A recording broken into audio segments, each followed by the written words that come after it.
Hey, okay, I'm on. Yeah, I'm on YouTube. I haven't been on for a while, right? After the storm, la di da, the rest of that story. Check this out, though. The reason I'm speaking now is this. I think I got it right. Hold on. Check my notes. I got notes. Anyway, it goes like this. You cannot fail. Huh? Even if people say, oh, you're a failure, or you think you're a failure, let me tell you something. You cannot fail at being yourself. You could fail at being trying to be a doctor. You could fail at trying to be a race car driver. You could fail at all them other things that you might put your effort into. But you can never fail at being yourself. That's why I recommend to everybody, you know, try being someone else on purpose, like an actor. Pick out like you see a person and you wonder, you know, you see that person and then try to adapt that perspective of that person for a few moments. You know, like you acting and shit. Uh, you know, if you see a baby, then try to adopt that attitude of the baby for a few moments, like you're acting. Whatever you think a baby should do from your perspective is cool. Uh, and from any perspective, just pick out different perspectives so you can move outside of where you are. Because a lot of times we get, not most of the time, not a lot, most of the time, we are stuck in our attitude and our perspective, and we see it as ours. This mine. Ain't nobody. It's cool. This can be yours, and nobody else has to have it. However, what I'm suggesting is that you set it down every now and then and taste another meal. Don't always eat oatmeal in the morning. Every now and then, eat some grits. Don't always eat grits in the morning. Every now and then, eat some cream of wheat or something. You know, eat some fruit or bananas or something. Switch it up is all I'm saying, even in yourself. Like you say, well, that's what I do. Well, most of the time, that's just a habit. You know, it's a habit I do. It's a habit I do. Well, I made, and most of the habits, and just like everything else, like joy and misery, they're all decisions. We've made so many damn decisions in our life and haven't went back and looked at all them decisions. I made a decision when I was a child about, I forget, I was a teenager, kind of young, and I saw a guy marry a woman who was very big, and he couldn't lift her over the threshold. You know that, maybe you don't. There's a ritual about you bring your wife to the house, you lift her over the threshold, bringing her into the house. He couldn't do it. She was too big. And I thought to myself at that moment, I was 11, I don't know how old I was, but anyway, my thought was, I'll never deal with a fat woman because I can't lift her up and take it into the house. You know what I mean? It was just a childhood thing. Okay, fine. But when do you look back at that and you find I found myself 40 years old still with that same mindset, huh? And nobody even does that anymore. Lift people over the threshold. That was just a custom at the moment. So I just said, you move outside of yourself. Stop looking at stop putting you're putting yourself, and we do this, and I did it, and yeah, in a prison by saying, well, this is me, and you put that little box around yourself, and that's you. And that's you run around in that little box every day. And every day you in that little box. It's funny. You can go to New York, but you'll still be in that little box, even in New York. Look at what they doing. Why they doing that? Woo. Whatever box you in, it don't matter if your box is misery or happy, because you that's a decision too. So you can decide to be miserable. You can decide to be happy and live in that box. Like me, I decided to be happy. See, so I'm in the box of happy. When I wake up in the morning, no matter what the situation is, rain, all that stuff people talk about, I'm happy. It's just off the top. I'm when I wake up and my mind sets, it's gonna set on the side of happy. Period. I made that decision. There you go. And so I'm saying to everyone that this whole thing goes like this. When you are yourself, you don't have to ask for no directions. Just go inside and be you. When you are yourself, you don't have to go by no outside books or what somebody says and how you should do this and you should do that. When you're just go inside. Yourself will tell you what to do. And all them people telling you what to do, I guarantee you, at the end of them telling you everything that they got to do, you're going to die. Just like at the end of you telling you everything you should do, you're going to die. The results are the same. Why would you allow someone else to manipulate you? You living and you're not running your own life. You got somebody else doing that for you. And you would allow them to tell you something. Meanwhile, they go out and live their own life. And you stuck there trying to stay within them boundaries. I've been there, done that. I ain't talking about somebody that's unusual. I'm not talking about, it's a regular trap. We born into a trap. You ain't born out in the open fields and nature and people laughing and loving, and when you wake up in the morning, people hugging you and touching you and making you feel like something, you fucked up too. There you go. You know, people nowadays, we don't even touch each other. Oh, that's sexual. Any touch is sexual. I don't like that, Ali. And that there's been more than one experiment on babies that says, it would tell you, you can check it out. I don't care who you check. When a baby is untouched, it's born, and no one touches it, it will die.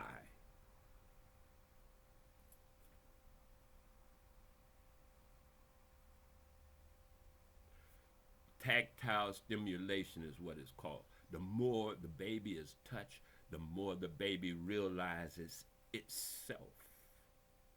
The less it is touched, the less it realizes itself. It don't know its own boundary. When you touch it, it's, oh, I'm over here, I'm over here. Ooh, ooh. That's what the baby learns. That it's all over here. It didn't know that because it ain't touching that. It's in one spot. It's not even in a spot. But the more you touch it, the more it comes inside. The more it knows it's here. The more the cells and stuff, even a massage, we know about a massage, but just the touch itself is a massage. Just how deep you're going into what levels and all that kind of stuff. But the touch itself is already a massage. This stuff is tagged, and then we're electrical. I did it before. Check. We are electrical beings. You can take the pros of any electric meter and check your own voltage, because there's a voltage running through you and through all of us. There's a voltage running through all of us. There's voltage running through the trees. There's voltage running through everything, the birds and the turtles and everything living. There's a certain voltage running through it, just like that. We are electrical. So now you got this electrical baby, you know, it's baby, but it's electrical and no one touches it.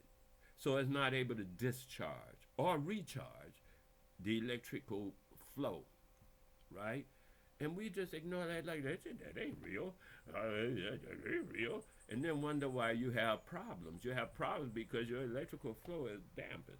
And then you got all of these bloodstream, lymph stream, all this kind of stuff going through the body and stuff that you don't even excite or move or nothing and let it know where it's at. Once it knows where it's at, the body takes on habits and cures itself. The body is self-curative. You've had a cut. You look at the cut, it's a cut. You wash it out and you forget about it. Why? Because the body will repair itself. The body repairs itself. You have to allow it to repair itself. Most of the time, our thoughts are killing the body because we like, oh, I ain't nothing. I guess I ain't shit now. And whatever the negativity of the thought is telling all the cells in the entire body to die. You're committing slow suicide. That's why Some guy 39, they have a heart attack. His body started out fine, but his mind screwed the whole thing up.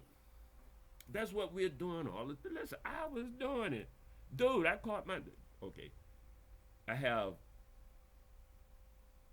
spent years, like everyone else, screwing myself over mentally. Some people are still doing it. This is what I'm saying. Now, the mind that we know is a machine. It works like a computer. It does with garbage in, garbage out.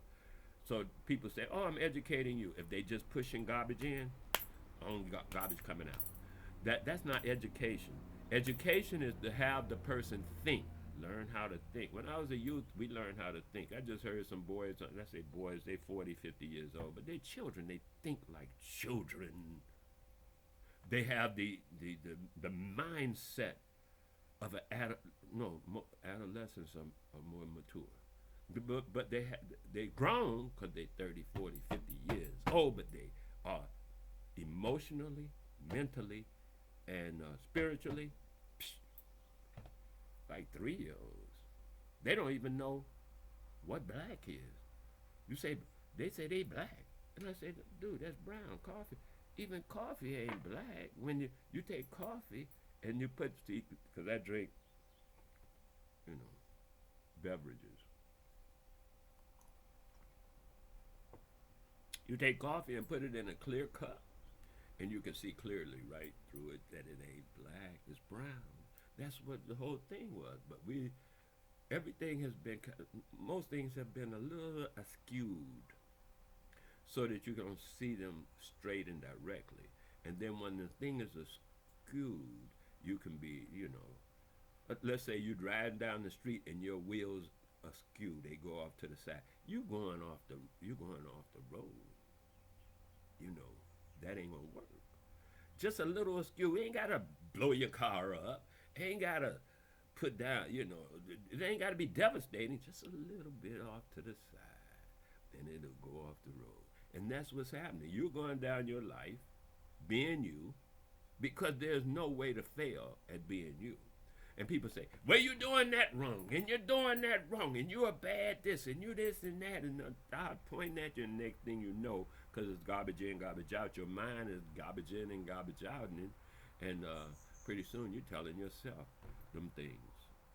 Yeah, I was a bad boy when I was a kid. I was a hell of a, because that's what people told you. When I was a child, I was a child. I wasn't no bad boy. I wasn't no state boy. I wasn't no good boy. I wasn't none of that shit. I was just me as a child. Because I cannot fail at being me. You cannot fail at being you.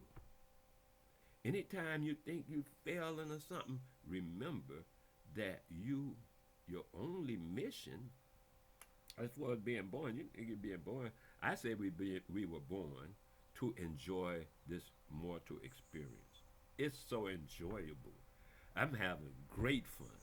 I don't know what y'all doing and stuff, but I'm enjoying this thing of life and living. It's great. It's all these emotions and stuff I'm experiencing in life, all of these feelings and excitements and oh man, look, just everything, the cold, the hot, the snow.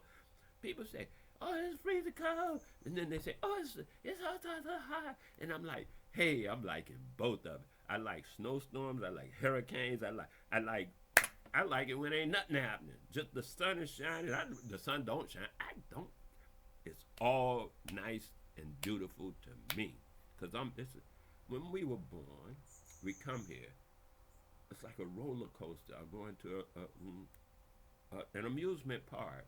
This life, I'm not talking about Earth. I'm not talking about no country. I'm talking about being alive. It's an amusement park. You know you're going, and you know you're going to leave. There you go. And while you're there, you might go through the cave of mystery, and you be in the mysterious stuff. You go through the cave of horrors, and you go, ah! Or you can go to the cave of, you know, the way they set it up. Here's the cave of misery and bills and I gotta do and all that. You go through all that stuff if you, when you want to. Just come out of that, you know, and go on the next ride. You don't have to stay on that ride. That ain't your ride. That's what I'm saying. You decide. You don't have to stay in the house of horrors for real. Just come out. And go into the house of what they got with the boats and stuff, the love tunnels or something. Come on. That's what this whole thing is. It's a big amusement park that lasts for decades, years. And we enjoy it. And you ain't enjoyed. Listen, I got hit by a car. I enjoyed that. I don't want to do it every day, but I enjoyed it when it occurred. You have to enjoy life. You don't enjoy life, you're taking yourself out of here. You like, I don't like life. I don't like life. You keep saying that, all the cells in your body hear you, and they respond to what your vibration, because this whole thing is electrical. You know, it runs on that stuff they like to call scientific principles. Everything runs on that, and we run on that. That's what we are. We are scientific principles. It wouldn't even exist without people, would it? Like government, people say, "Oh, the government got that." Well, government, guess what? It's people. None of it works without people. It's all kind of phony because they say government like that's something out there. Ooh. But it's just people. And so that's the confusion in the way we go. So I'm saying you cannot fail at being yourself. And not enough people know that. They self and that's how they go. And you be like, damn, right. Because that's how they throwing down. They going to be what they going to be. And they don't care what you do. But you doing what you do. Well, I don't like what you don't. Well, hey, I like what I'm doing. You don't like what I'm doing? Don't do it. See how simple that is? Look, I don't like what you're doing by telling me you don't like what I'm doing and expect me to stop doing what I'm doing. Because I'm going to do me. I suggest you do you. Whatever that means to you, whatever decisions you've made, whatever decisions you look at them and look at the ones you made, especially when you were children. Because I see a lot of people 30, 40, 50 years old, and their whole continent shows me that they are living on decisions that they made as children when they were unaware of the reality of life, and they believe in a lot of stuff that they know is not real, but they figured they were taught to believe it, or they chose to believe it, and now they believe it, and they can't leave that belief alone. That's why meditation is good. Meditations will sit you aside from all your beliefs, your concerns, everything. You must just come out of you and come out of your situation and just sit down in that place that is you, inside of you. That's why they say close your eyes. Don't, you know, what's called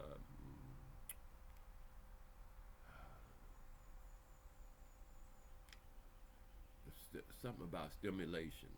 Forget what it is. But when your eyes, you see stuff, all that stimulates you. Your body feels stuff, all that stimulates you. When you can go inside in a true meditation, then none of that affects you anymore. And that's a moment. Sometimes I can grasp that for a moment. And then when I come out, I think it's been like 3 seconds, and it's been 3 hours. Because time don't matter in meditation. It changes, and the body still works. It does its thing. It don't need you. It don't need your mind. None of this needs your mind. That's what I said. A mind is like a computer. How often do you turn on your computer? You're always in front of your computer. Okay, I could dig that because you're getting entertained. Once again, it's the mind. So I'm suggesting that we turn the mind on when we need it. We use it for what we want to use it for, even entertainment, because I use my mind for entertainment as well. And then I realized that my mind ain't gonna cook my food. I gotta get up and cook my food. I need to put the computer down, or at least shut it off and go cook my food. And I don't need my mind to cook my food. I know what I'm cooking. You know what I mean? We overusing the mind. We overusing the computer, and that's the same way. We overusing it until the point that we think we are it. Like that Max Headroom, I think it was something called Max Headroom. He was inside the computer. He was it. We are not it. Don't be that. That could, you know, la di da. You could track it out to see how the perspective, and then get back out, get back into you. Because as long as you're into you, you cannot fail at being you. Check with yourself. When you wake up in the morning and say, oh, I'm going to do this, do those things. You can't fail. It's a darn deal. They're already done. They're so smooth. Everything just moves. When you trying to do what others tell you to do or what you think others need you to do, like pay bills and all that stuff, trying to be this and be that and this, or well, a man should be this and a man, all that kind of,